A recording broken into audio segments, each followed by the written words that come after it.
My dear friends, সবাইকে আমি আজকের একটা সুন্দর সকালে ওয়েলকাম করছি। আশা করি সবাই খুব ভালো আছো। অ্যান্ড আজকে সকালটা খুবই সুন্দর লাগছে, সত্যি বলতে I can feel it. So যাই হোক, আজকে আমরা কি আলোচনা করব না, দেখো হেডিং এ তোমরা দেখতেই পাচ্ছ। আজকে আমরা রিজনিং প্র্যাকটিস করব, one of my favourite topic. অনেকদিন ধরে প্র্যাকটিস করা হয়নি, ম্যাথ হিস্ট্রি এইসব করতে করতে অনেকদিন রিজনিং প্র্যাকটিস করা হয়নি।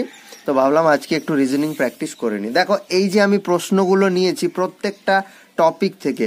প্রথম যে প্রশ্নটা, এটা হচ্ছে কোডিং ডিকোডিং থেকে, এটা হচ্ছে ক্যালেন্ডার থেকে, এটাও ক্যালেন্ডার থেকে, এটা তোমার ক্লক থেকে, এবং এটা হচ্ছে ডিরেকশন এন্ড ডিস্টেন্স থেকে। তো এই যে প্রত্যেকটা টপিক, এমন না আমি পাঁচখানা প্রশ্ন কোথাও থেকে তুললাম দিয়ে আজকে আমি নিয়ে চলে এলাম। এই প্রত্যেকটা টপিক ডিটেলে আলোচনা করা আছে। যদি কারো লাগে যে কনসেপ্ট গুলো কিভাবে আমি এত ইজিলি সলভ করতে পারবো, দেখো এখানে আমি তো শুধু শর্ট ট্রিকটা বলবো, বাট এগুলো ভালো করে উইথ কনসেপ্ট আমার করানো আছে। তো সেগুলো প্লে লিস্টে যাবে, প্লে লিস্টে আলাদা আলাদা প্লে লিস্ট, ক্যালেন্ডারের আলাদা প্লে লিস্ট আছে, দেন ক্লকের আলাদা প্লে লিস্ট আছে। সেখানে তুমি ভিজিট করে ব্যাপারটা মানে কনসেপ্টটা ক্লিয়ার করে নিতে পারো, ঠিক আছে? তো আজকে চলো আমরা প্র্যাকটিস শুরু করি। দেখো, প্রথমের যে প্রশ্নটা বলেছে, নিচে শ্রেণীটি সম্পূর্ণ করুন। এটা হচ্ছে WBCS যে 2022 আই থিঙ্ক, হ্যাঁ 22 এর প্রশ্ন থেকে আমি এটা তুলেছি। তাহলে দেখো এটা কি দেওয়া আছে, B2E। প্রথমে সিরিজটা লিখে নেবে নিজের মতো করে, ঠিক আছে? B2E D5H F12K H27N। এর পরের নেক্সট তিনটে কি হবে? অপশন ছিল, আমি ইচ্ছে করে আর অপশন নিইনি, ঠিক আছে? প্রথমে কি করতে হবে, ভালো করে প্যাটার্নটা বুঝতে হবে, এবং এই প্যাটার্নটাকে ফলো করে নেক্সট যে আমার এখানে এই যে শূন্যস্থান আছে, এখানে কি হবে বা কোয়েশ্চেন মার্ক যেটা আছে এখানে কি হবে আমাকে সেটা ক্যালকুলেট করতে হবে। তাহলে এই কোডিং ডিকোডিং এর যে কোনো প্রবলেম সলভ করতে গেলে সব থেকে আগে যেটা আমি বারবার বলেছি, আমি ট্রিক্সও সেখানে আলোচনা করেছি, কি করে আমি চট জলদি মনে রাখতে পারি। B equal to 2, E equal to 5, D equal to 4, H equal to 8, F equal to 6, K equal to 11, okay, H equal to 8, N equal to 14। এটা আমি এত তাড়াতাড়ি আমি কি করে, যে যত তাড়াতাড়ি বলতে পারবে সে তত তাড়াতাড়ি প্রবলেমগুলো সলভ করতে পারবে। তাহলে দেখো আমি এখানে সুবিধার জন্য লিখে দিচ্ছি, B হচ্ছে 2 তো 2, E হচ্ছে 5, D হচ্ছে 4, H হচ্ছে 8, F হচ্ছে 6, ঠিক আছে? K হচ্ছে 11, H হচ্ছে 8, N হচ্ছে 14। এগুলো কি করে মনে রাখবে এত ইজিলি, আমি একটা ট্রিক সেখানে ভালো করে আলোচনা করেছি, তোমরা প্লে লিস্টে ভিজিট করে নিতে পারো। এরপর দেখো এখানে B আছে 2 থেকে হয়েছে 4 থেকে হয়েছে 6 থেকে হয়েছে 8। তাহলে 2 থেকে হলো 4 থেকে হলো 6 থেকে হলো 8। তাহলে 8 থেকে নিশ্চয়ই 10 হবে, তার মানে যে হবে যে 10, তো যে 10 আই নয়, যে 10। আচ্ছা, নেক্সট এবার দেখো এখানে আছে 2 থেকে হয়েছে 5, মানে আমি ভাবলাম 3 বেড়েছে, 5 থেকে হয়ে গেল 12। তাহলে 7 বেড়েছে, 12 থেকে হয়ে গেল 27। তাহলে 3, 7, তারপর 5, এরম তো 15, এরম তো আমি কিছু বুঝতে পারছি না। আচ্ছা, এটা পরে আসছি। দেখো এই হচ্ছে 5 থেকে হয়েছে 8, 5 থেকে হয়েছে 8 থেকে হয়েছে 11 থেকে হয়েছে 14। এখানে বুঝে গেলাম যে কত করে বাড়ছে, 3 করে বাড়ছে। তাহলে 5 আর 3 8, 8 আর 3 11, 11 আর 3 14। তাহলে 14 আর 3 17 মানে কি আর 17 না, আর তো 18, কিউ মানে 17, ভুল লিখছি, এটা কিউ, ঠিক আছে? আর তো 18, পি হচ্ছে 16, কিউ হচ্ছে 17। তাহলে 14 আর 3 17। এরপর দেখো মাঝখানে সংখ্যাটা কত হবে। এক্ষেত্রে অপশন দিলে আই থিঙ্ক একটু সুবিধে হতো, ঠিক আছে? বাট আমি অপশন নিইনি। তাহলে এটা দেখো 2, তাহলে 2 থেকে 5 হচ্ছে, 5 থেকে দেখো 12 হচ্ছে। তার মানে আমাকে মাথাতে খেলাতে হবে যে 2 কে যদি 2 দিয়ে গুণ করি তাহলে কত হয়। 2 কে যদি 2 দিয়ে গুণ করি প্লাস 1 করি, তাহলে 2 2 4 আর কে 5। এবার তুমি সিমিলারলি দেখো 5 কে যদি তুমি 2 দিয়ে গুণ করো তাহলে 5 2 10 প্লাস 2 যদি যোগ করো তাহলে দেখো হচ্ছে 12।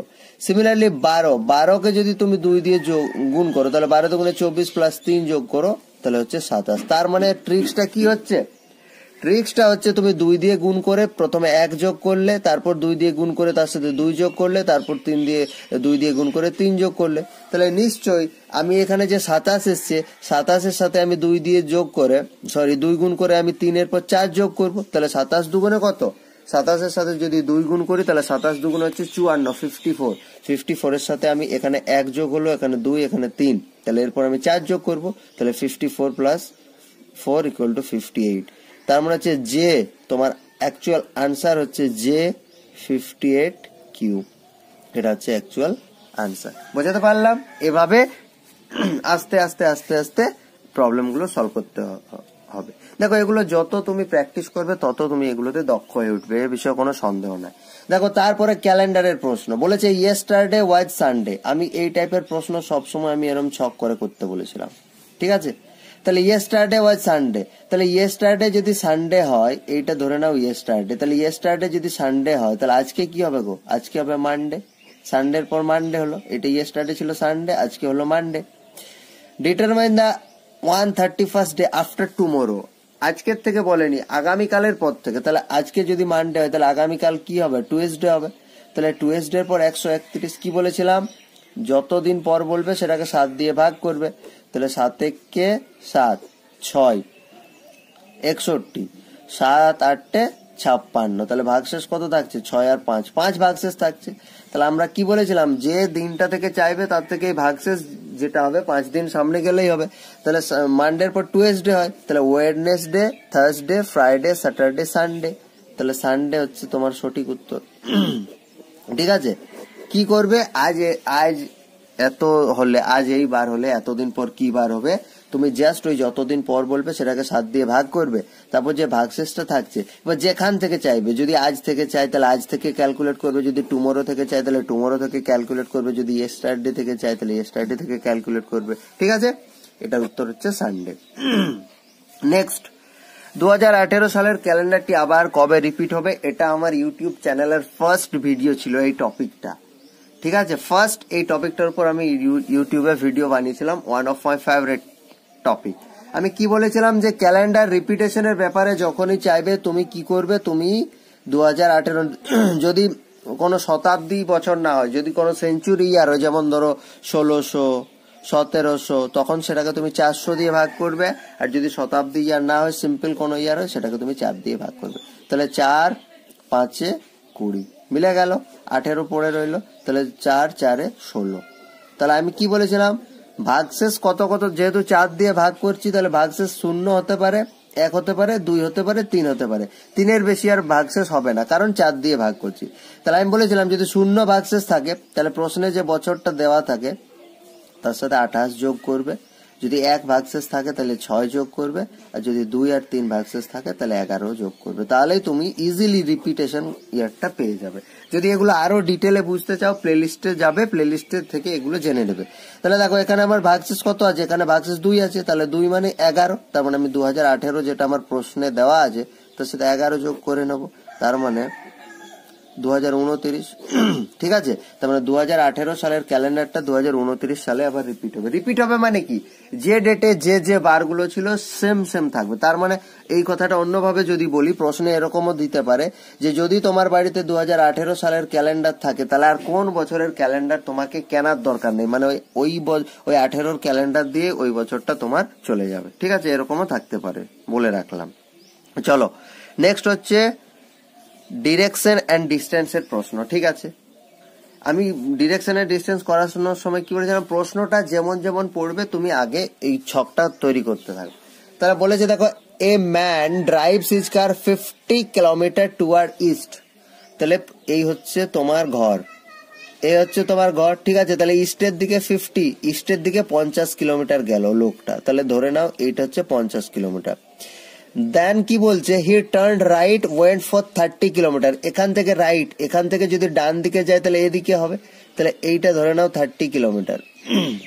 প্রথমে পূর্ব দিকে ইস্টার্ন সাইডে 50 কিলোমিটার গেল, দেন সেখান থেকে রাইটে টার্ন করে 30 কিলোমিটার গেল, then he turn west and drive 10 kilometre. ওয়েস্টের দিকে আসছে, তাহলে ওয়েস্ট মানে এদিকে আসছে, কিন্তু দেখো 10 কিলোমিটার আসছে, মানে এইটুখানি হবে 10। এটা যদি পুরোটা 50 হয় তাহলে এইটুখানি 10 আমি ধরে নিলাম, অ্যাজিউম করে নিলাম এখানে। How far is he from the starting point, যা এখান থেকে স্টার্ট করেছিল তো, এবার এই জায়গাটা বলছে এটার ডিস্টেন্সটা কত দূরে আছে, ভালো করে বোঝার চেষ্টা করো, এইটা ও কত দূরে আছে। তাহলে দেখো এটা আমাকে ডাইরেক্ট আমি বলতে পারবো না, কারণ কি এটা কোনো মানে মেন মানে লাইনের ওপর পড়ছে না। তাহলে এখান থেকে আমাকে একটু চালাকি করতে হবে। কি চালাকি করতে হবে? তাহলে তুমি দেখো এইটা যদি 30 হয় তাহলে এটাও 30 হবে, এইটা যদি 30 হয় এইটা, তাহলে এটাও 30 হবে। এবার দেখো এইটা কত হবে, এইটা টোটালটা ছিল 50, বাট আমি এদিকে কত এসছি, এদিকে আমি এসছি 10, তাহলে টোটালটা ছিল 50, আমি এদিকে এসছি 10 এবং এখান থেকে লাইন টানছি, মানে এইটা হবে 40। ভালো করে বোঝো, টোটালটা ছিল 50 বাট আমি ওদিকে 10 ফেরত এসছি, তাহলে 50 তো নিতে পারবো না, 10 মাইনাস করতে হবে 40। তাহলে দেখো ভূমি পেয়ে গেলাম 40, লম্ব পেয়ে গেলাম 30। তাহলে এখান থেকে আমাকে পিথাগোরাসের উপপাদ্য কাজে লাগিয়ে অতিভুজটা বের করতে হবে এবং এই অতিভুজটা অ্যান্সার। তাহলে হাইপোটেনাস স্কয়ার অতিভুজ স্কয়ার সমান আমরা কি জানি, লম্ব স্কয়ার, ঠিক আছে, পারপেন্ডিকুলার স্কয়ার প্লাস ভূমি স্কয়ার বেস স্কয়ার। তাহলে দেখো পারপেন্ডিকুলার লম্ব কত আছে, লম্ব কত দেওয়া আছে এখানে 30, 30 স্কয়ার প্লাস বেস কত দেওয়া আছে ভূমি 40, তাহলে 40 স্কয়ার, তাহলে এটা হচ্ছে 900 প্লাস এটা হচ্ছে 4 4 1600, তার মানে টোটাল হচ্ছে কত 2500। তাহলে এটা তো হাইপোটেনাসের স্কয়ার হচ্ছে, এখান থেকে যদি আমি হাইপোটেনাস বার করতে যাই তাহলে আমাকে √2500 করতে হবে, মানে কত হবে 5 আর দুটো শূন্যের জন্য একটা শূন্য, 50 kilometre is the correct answer. ঠিক আছে, তাহলে এখন শুরুর স্থান থেকে এটার দূরত্ব হচ্ছে তোমার গিয়ে 50 কিলোমিটার। ওকে, আশা করি বোঝাতে পারলাম। দেখো আজকে শেষ প্রশ্ন। এখন ঘড়িতে 8:20 বাজলে সেটা দর্পণ প্রতিবিম্বে কত সময় দেখাবে? দেখো ক্লক থেকে এরকম কোশ্চেন আসে, মানে প্রায় আসে। দর্পণ প্রতিবিম্বে চাইতে পারে, মানে মিরার ইমেজ চাইতে পারে, ওয়াটার ইমেজ চাইতে পারে, দুটো একটা টাইম দিয়ে দিল, এই টাইমে দুটো কাঁটার মধ্যে অ্যাঙ্গেল কত থাকে এরকম চাইতে পারে, যে কিছু চাইতে পারে। পুরো একদম প্লেলিস্ট চলে যাবে, টপিক ধরে ধরে টাইপ ধরে ধরে করানো আছে। বাট এখানে আমি শর্টকাটটা বলবো, এখানে আমি কনসেপ্টটা তো বলবো না, কনসেপ্টটা ওখানে আলোচনা করা আছে, আর এরকম করে ছোট করে বললে বুঝতেও পারবে না। ঠিক আছে, তাহলে একটা সোজা আমি বলে দিচ্ছি, যখনই ঘড়িতে কোনো কিছু চাইবে আর তোমাকে দর্পণ প্রতিবিম্ব, তোমাকে মিরার ইমেজ জানতে চাইবে, মিরার ইমেজ তোমাকে জানতে চাইবে, দর্পণ একটা ঘড়িতে পার্টিকুলার টাইম দেওয়া আছে, সেটা ঘড়িতে কত দেখাবে এরকম কিছু যখন তোমার থেকে জানতে চাইবে, তুমি জাস্ট এই যে টাইমটা আছে না, এটাকে 12টা থেকে বিয়োগ করে দেবে, 12টা থেকে বিয়োগ করে দেবে। ঠিক আছে, এরপর আমি জানি অনেকের এই টাইম বলো বয়স বলো এগুলো বিয়োগ করতে প্রবলেম থাকে, তো সেটাও সেখানে ভালো করে বলা আছে। দেখো এখানে আমি 0 থেকে তো আমি 20 বিয়োগ করতে পারবো না, তাহলে আমাদের নর্মাল বিয়োগ করার হিসেব কি, আমরা এটাকে কত এখান থেকে 1 ধার নিই, বাট এখান থেকে এই ক্ষেত্রে আমি 1 ধার নিতে পারবো না, এটা অ্যাকচুয়ালি ঘন্টা আছে, এটা মিনিট আছে, তো তাহলে এখান থেকে আমি 1 ঘন্টা ধার নেবো। তাহলে 1 ঘন্টা যদি ধার নিই তাহলে 1 ঘন্টা মানে কত হবে 60 মিনিট। তাহলে এখানে শূন্যর জায়গায় মনে রাখতে হবে আমাকে 60 আছে, 60 থেকে 20 আমি আরামসে 40 বিয়োগ করতে পারি। এরপর এখানে যখন বিয়োগ করবে তখন আর এখানে 12 থাকছে না, কারণ আমি 1 ঘন্টা 60 মিনিট অলরেডি ধার দিয়ে দিয়েছি, তাহলে 60 মিনিট ধার দেওয়া মানে 1 ঘন্টা ধার দেওয়া, মানে এখানে 12 জায়গায় এখন 11 পড়ে আছে, তাহলে 11 থেকে 8 বিয়োগ করলে 3। ঠিক আছে, তার মানে তোমার এই প্রশ্নটার অ্যাকচুয়াল অ্যান্সার হচ্ছে 3:40। তুমি বাড়িতে প্র্যাকটিস করেও দেখতে পারো, ঘড়িতে তুমি 8:20 যখন বাজবে, বা তুমি নিজেও 8:20 ঘড়িতে বাজাও, বাজিয়ে দেখো, এবং সেটা তুমি দেখো আয়নার সামনে নিয়ে যাও, সেটা 3:40ই দেখাবে তোমাকে। এবং শুধু 8:20 না, তুমি যে কোনো একটা টাইম ধরো, সেটাকে 12টা থেকে বিয়োগ করে যেটা আসছে তুমি আয়নাতে গিয়ে প্র্যাকটিস করো, দেখো সেটাই দাঁড়াবে। ঠিক আছে, বাট এটার কনসেপ্ট কিন্তু এটা নয়, এটা তো শর্টকাট। কনসেপ্ট বুঝতে গেলে তোমাকে প্লে লিস্টে গিয়ে ওই ভিডিওটা ভিজিট করে নিতে হবে। ঠিক আছে, যাই হোক আজকের সেশনটা এই পর্যন্তই ছিল। অনেকদিন প্র্যাকটিস করা হয়নি বলে আমি ভাবলাম একটু রিজনিংটা প্র্যাকটিস করা হোক, আমারও কাজে লাগবে, মানে রিভিশন হবে, আর বাকিদেরও যারা ভালো করে করেছো তাদেরও রিভাইজ হয়ে যাবে। ঠিক আছে, আজকে এ পর্যন্তই, দেখা হচ্ছে পরের সেশনে with another concept and another topic. Thank you, সবাই ভালো থেকো।